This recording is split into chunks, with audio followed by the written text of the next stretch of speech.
अभी हालिया के दिनों में सुप्रीम कोर्ट के जरिए एक मशवरा आया है बाबरी मस्जिद को लेकर कि मुसलमान और हिंदू आपस में बैठ करके इसके मसले का हल निकालें। इसी सिलसिले में हमारे साथ बात करने के लिए मौजूद हैं जनाब कासिम रसूल इलियास साहब, जो मुस्लिम पर्सनल लॉ बोर्ड की बाबरी मस्जिद कमेटी के को कन्वीनर हैं। इलियास साहब, क्या कहना है इस फैसले के ऊपर? फर्स्ट टिप्पणी आपकी क्या है? देखिए, ये सुप्रीम कोर्ट का मशवरा है, ये ऑर्डर नहीं है और सुब्रमण्यम स्वामी इसमें कोई पार्टी नहीं है, बल्कि उन्होंने एक इंटरवीनर की हैसियत से एक एप्लीकेशन डाली है। और जिस दिन ये वो गए थे सुप्रीम कोर्ट, उस दिन बाकी पार्टियों को इन्फॉर्म भी नहीं किया था सुप्रीम कोर्ट ने। तो वो एक इनफॉर्मल किस्म की बात थी जो सुप्रीम कोर्ट ने कही है। लेकिन अगर सुप्रीम कोर्ट कोई ऑर्डर पास करता है इस सिलसिले में तो हम उसको वेलकम करते हैं। लेकिन जिस तरह से इस पूरे मामले को लेकर कहा जाए, जिस वक्त की अगर बात की जाए, जिस वक्त पर यह फैसला आया है, उत्तर प्रदेश में सरकार बनती है बीजेपी की, योगी आदित्यनाथ शपथ लेते हैं वहाँ पर वज़ीर आला का, और उसके बाद अचानक ये मशवरा दिया जाता है सुप्रीम कोर्ट के ज़रिए। तो किस तरह से आप सियासी तनाज़ुर में इसको देखते हैं? देखिए, जहाँ तक सुप्रीम कोर्ट का मशवरा है, मैंने बताया आपको कि यह एक इनफॉर्मल मशवरा था। अगर सुप्रीम कोर्ट बाज़ाब्ता इस पर कोई फ़ैसला देता है तो हम यानी इसको हम अपनी वर्किंग कमेटी में बात करेंगे और हमें बात करने में कोई तकल्लुफ़ या तरद्दुद नहीं है। लेकिन इससे पहले 5 या 6 बार बातचीत के प्रयास हो चुके हैं और बातचीत असफल हुई है सिर्फ विष्णु परिषद RSS के हठधर्म रवैये से। और अभी भी आप देख रहे हैं कि इस सुप्रीम कोर्ट का ये फैसला आने के बाद या ये मशवरा आने के बाद सुब्रमण्यम स्वामी ने जितने पैतरे बदले हैं, एक वक्त तो वो ये कहते हैं कि हम बातचीत के लिए आमादा हैं, उसके बाद वो कहते हैं कि मुसलमान अगर मस्जिद बनाना चाहते हैं तो सरयू नदी के पार बनाएं, और अगर आप मुसलमान अगर मेरी ये बात नहीं मानते, मशवरा नहीं मानते, तो 2018 में हमारे पास मेजॉरिटी आ जाएगी राज्यसभा में, तो हम जो है कानून ले आएंगे और कानून के जरिए से मंदिर वहाँ बना लेंगे। तो इस तरह की धमकी और इस तरह की हठधर्मी का रवैया पहले भी इन्होंने इख्तियार किया और यही वजह है कि बातचीत नाकाम रही है। देखिए, बातचीत के सिलसिले में हमारी शर्त यह है कि सुप्रीम कोर्ट उसमें इंटरवीन करे, मध्यस्थता करे, सालिसी का किरदार अदा करे और तथ्यों के आधार पर बातचीत होनी चाहिए।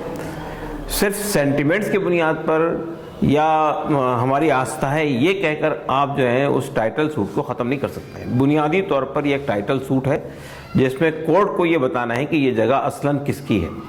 जी, जिस तरह से ये कहा जाता है कि कोर्ट में ये साबित हो गया है कि वहाँ पर रामलला थी, जो बीच वाला बुरुज है उसके बारे में कहा जाता है, उमा भारती उस पर ये कह रही हैं कि उसके लिए मैं अपनी जान कुर्बान कर दूंगी, और वो कोर्ट से ये सारी चीज़ें साबित हो चुकी हैं। सिर्फ ये फैसला आना है कि कितनी जगह पर किसका हक है।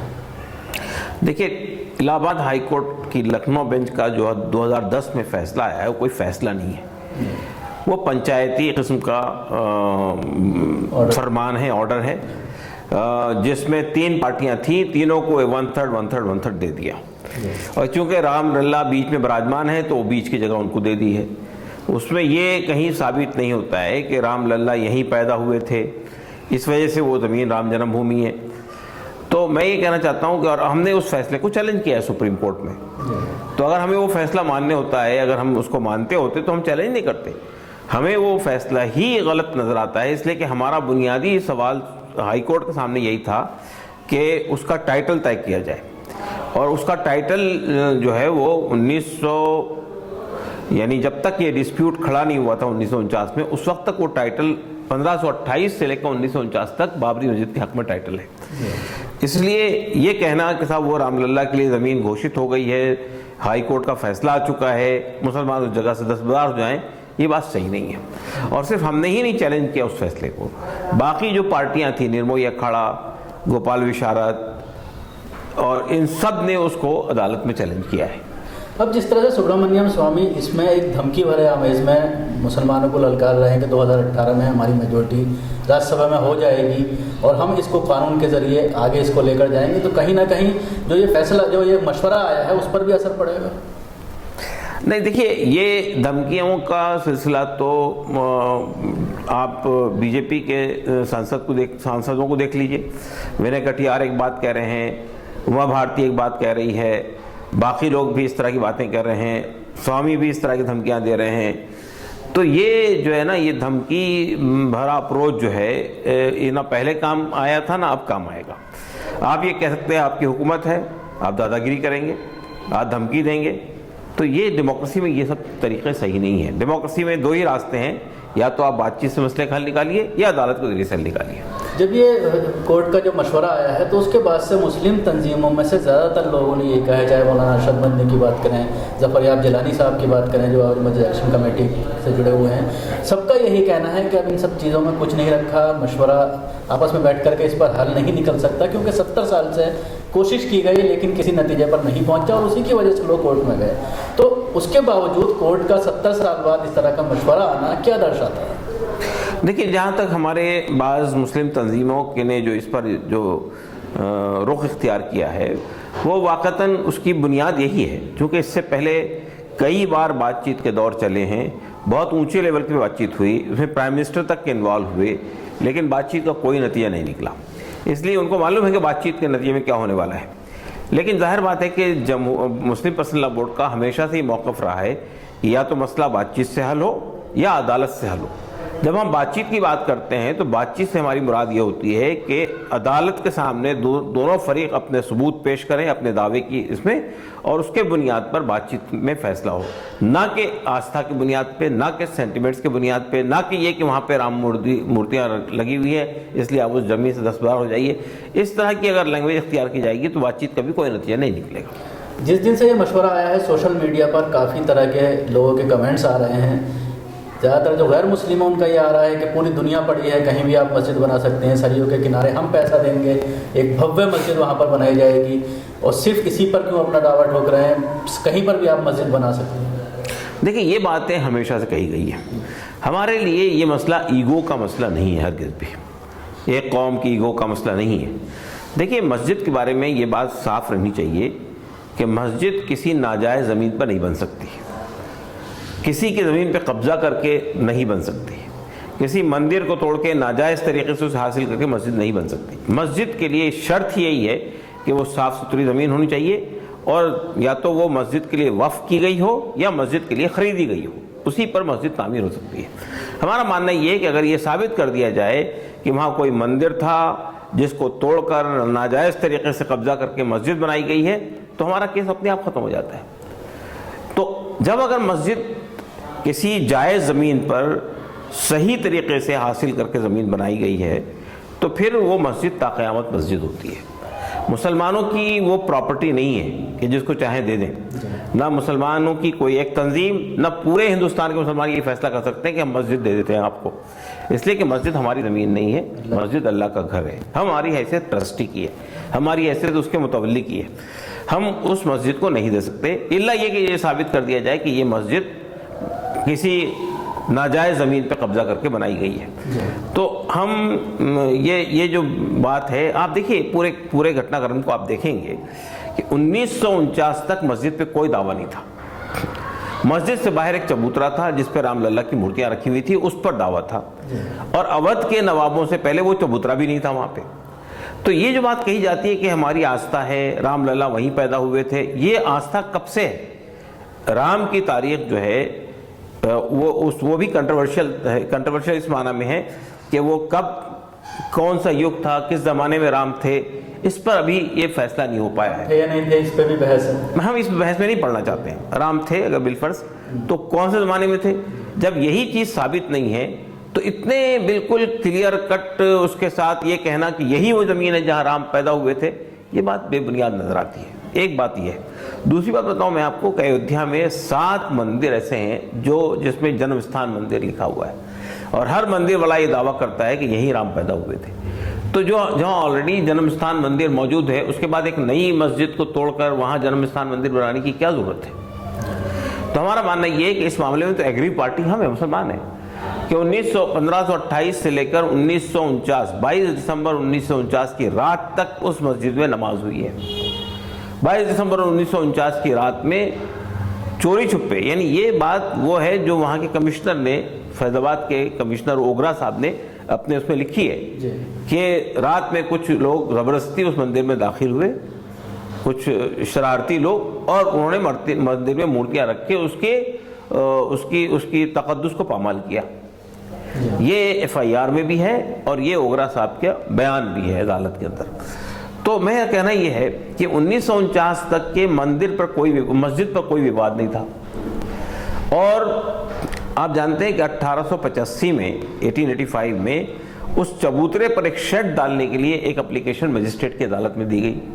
मजिस्ट्रेट साहब भी पंडित थे, जयकिशन साहब, और उन्होंने उस एप्लीकेशन को रिजेक्ट करते हुए ये रिमार्क्स पास किया कि उससे एडजेसेंट एक मस्जिद है जहां 5 वक्ता नमाज होती है, अगर यहां भजन कीर्तन शुरू हो जाएगा तो उससे मस्जिद में नमाजियों को डिस्टर्बेंस होगा, इसलिए इस पर शेड डालने की इजाज़त नहीं दी जा सकती है। जब ये इसका मतलब ये साफ है कि ये दावा जो है कि वो राम जन्मभूमि है और राम यहीं पैदा हुए थे, ये बिल्कुल रिसेंटली बात है, इसमें कोई आस्था का इशू नहीं है। ये कुछ शरपसंद लोगों ने इस तरह की हरकत की, मस्जिद में मूर्तियां रख दी और उसके बाद ये कहना शुरू कर दिया कि यही राम जन्मभूमि है। इसके अलावा एक बात यह कही जा रही है कि इसको आप हमें दे दीजिए, उसके बाद जो और मस्जिद के ऊपर दावे हैं, चाहे वो काशी की बात करें, मथुरा की बात करें, तो उस पर से हम अपना जो दावा है वो हटा लेंगे। देखिए, पहली बात तो ये कि यही दावा बेबुनियाद है। बाबरी मस्जिद के ऊपर जो दावा है उसकी कोई बुनियाद नहीं है, और ऐसे ही जितनी मस्जिदों पर दावे हैं उसकी कोई बुनियाद नहीं है। तो ये कहना कि साहब आप एक बेबुनियाद बात को मान लें, तो एक बार अगर एक बेबुनियाद बात को आप मान लेते हैं तो उसके बाद फिर आपको हर वक्त सरेंडर ही करना है। देखिए, मैंने बताया ना आपको कि हमारा मसला एक मस्जिद का नहीं है। अगर मेरे घर पर आपका दावा होता कि यही ज़मीन राम जन्मभूमि है तो शायद मैं अपने घर को दे सकता था आपको, या किसी और मुसलमान की कोई ज़मीन होती तो हम उसको सरेंडर कर सकते थे। लेकिन मस्जिद है, अल्लाह का घर है, जो हमारी ज़मीन नहीं है, हमारी प्रॉपर्टी नहीं है, हम उसके मजाज ही नहीं है। पूरी मुस्लिम उम्मत हिंदुस्तान के अंदर इस बात को की अथॉरिटी नहीं रखती अपने पास में कि वो मस्जिद ज़मीन मंदिर बनाने के लिए या किसी और काम के लिए दे दे। तो ये बात कहना कि साहब मस्जिद की ज़मीन, मस्जिद तो हट सकती है, वो कहीं और बन सकती है, यहाँ तो राम जन्मभूमि है, इस ज़मीन को आप दे दें, ये बात की कोई बुनियाद नहीं है। उसके अलावा एक चीज़ आ रही है कि अयोध्या के लोगों का ये कहना है कि पूरे हिंदुस्तान के मुसलमान इस मामले पर ज़्यादा ना बोलें या गैर मुस्लिम ज़्यादा ना बोलें, हम लोग आपस में बैठ करके इसका मसले को हल करें, क्योंकि हमारा लोकल इशू है। देखिए, अयोध्या का लोकल इशू उस वक्त तक था ये जब तक कि अयोध्या में ये मुकदमा ज़ेर समाअत था। अब ये एक नेशनल इशू बन गया है जिसमें अयोध्या के लोग भी शामिल हैं और पूरा मुल्क शामिल है। ये बात अगर 1986 से पहले कही जाती तो शायद इस बात में कोई वजन था। 1986 से ये नेशनल इशू बन गया है। तो ये बात कि अयोध्या के लोग मिलकर इस फैसला कर लें, अब ये मसला अयोध्या तक सीमित नहीं रहा है, पूरा नेशनल इशू है, उसमें पूरे लोग शामिल हो गए हैं। इसलिए इस मसले को अब पॉलिटिकल इशू भी एक हो गया है, बहुत बड़ा पॉलिटिकल इशू तो बनाया है लोगों ने इसको। देखिए, 1885 तक, 1985 तक बीजेपी के लिए राम मंदिर का कोई मुद्दा ही नहीं था। बीजेपी अगर ये राम जन्मभूमि होती तो बीजेपी अव्वल रोज से इसको उठाती, लेकिन बीजेपी ने इसको इशू नहीं बनाया। बीजेपी ने 1985 में इसको इशू बनाया, विश्व परिषद ने इसको लिया, उसके बाद बीजेपी ने इसको इशू बनाया। 1989 में रथ यात्रा निकाली, 92 के अंदर उसको जो है बाद में उसको शहीद कर दिया। तो बीजेपी ने तो इसको पॉलिटिकल टूल बनाया है अपने लिए, अपने इसके लिए, और उसको फायदा मिला तो इसलिए वो राम जन्मभूमि का इशू बन गया। अदरवाइज बीजेपी के लिए कभी ये राम जन्मभूमि का इशू नहीं था। लेकिन अब ऐसा नहीं लगता जिस तरह से उत्तर प्रदेश में योगी आदित्यनाथ वज़ीर आला बन गए हैं और सेंटर में मोदी की सरकार है और मेजोरिटी में है, और अब राज्यसभा में 2018 तक पूरा कर लिया जाएगा, तो क्या इस मुद्दे को अब जो है हल करने की कोशिश करेगी बीजेपी? देखिए, बीजेपी ने तो कभी हमेशा से इस मुद्दे को जिंदा रखा है और हल करने के सिलसिले में उसकी कोशिश यही रही है कि ये एक मुद्दा ऐसा है जिसके बुनियाद पर वो वोटरों को बेवकूफ़ बना सकती है और वोटरों का वोट हासिल कर सकती है। लेकिन आइंदा ये जवाब नहीं होगा इनके पास कि आप पूरे यूपी में मेजोरिटी से आए थे, सेंटर में मेजोरिटी से। नहीं, तो देखिए, बीजेपी के पास मेजोरिटी होने का ये मतलब नहीं कि वो गैर कानूनी तरीके से वहाँ पे कुछ काम करेगी। बीजेपी हो या कोई भी पॉलिटिकल पार्टी हो, अगर वो सत्ता में है, पावर में है, तो उसे कॉन्स्टिट्यूशन को फॉलो करना पड़ेगा। गैर कानूनी काम, गैर यानी अनकॉन्स्टिट्यूशनल कोई काम जो है ना बीजेपी कर सकती है ना कोई और पॉलिटिकल पार्टी कर सकती है। तो ये कहना कि साहब हम अब पावर में हैं इसलिए हम जो चाहें कर लेंगे, तो हमारा मुल्क में तानाशाही नहीं है, ये एक जमहूरी और लोकतंत्र है यहाँ पे, और यहाँ पर आप एक कॉन्स्टिट्यूशन के तहत रहते हैं और उस कॉन्स्टिट्यूशन में लोगों के राइट्स हैं, तरीक़े हैं। कानून को तोड़कर, कानून की अवहेलना करके, कॉन्स्टिट्यूशन की अवहेलना करके अगर कोई काम आप करेंगे तो आप कानून की खिलाफ वर्जी करेंगे। क्या कानून बना पाएंगे इस पर 2018 के? देखिए, सुप्रीम कोर्ट में जब तक के मुकदमा है उस वक्त तक कोई कानून नहीं बन सकता है। सुप्रीम कोर्ट का फैसला आने के बाद ये जो चाहे करें, लेकिन बहरहाल सुप्रीम कोर्ट में अगर हमारा मौक़िफ़ सिद्ध हो जाता है तो हमारी जीत होगी। शुक्रिया। ये थे डॉक्टर कासिम रसूल इलियास साहब, जो तफसील से बता रहे थे कि असल में पूरा ये मसला है क्या, और जो मशवरा जो आया है सुप्रीम कोर्ट का उस पर बात हो सकती है, लेकिन दोनों फरीक को जो है सीरियस होना पड़ेगा, और जिस तरह से बयानात आ रहे हैं वो बयानात को पशेपुश डालना होगा, इस तरह के बयानात नहीं देने होंगे, तभी बातचीत हो सकती है।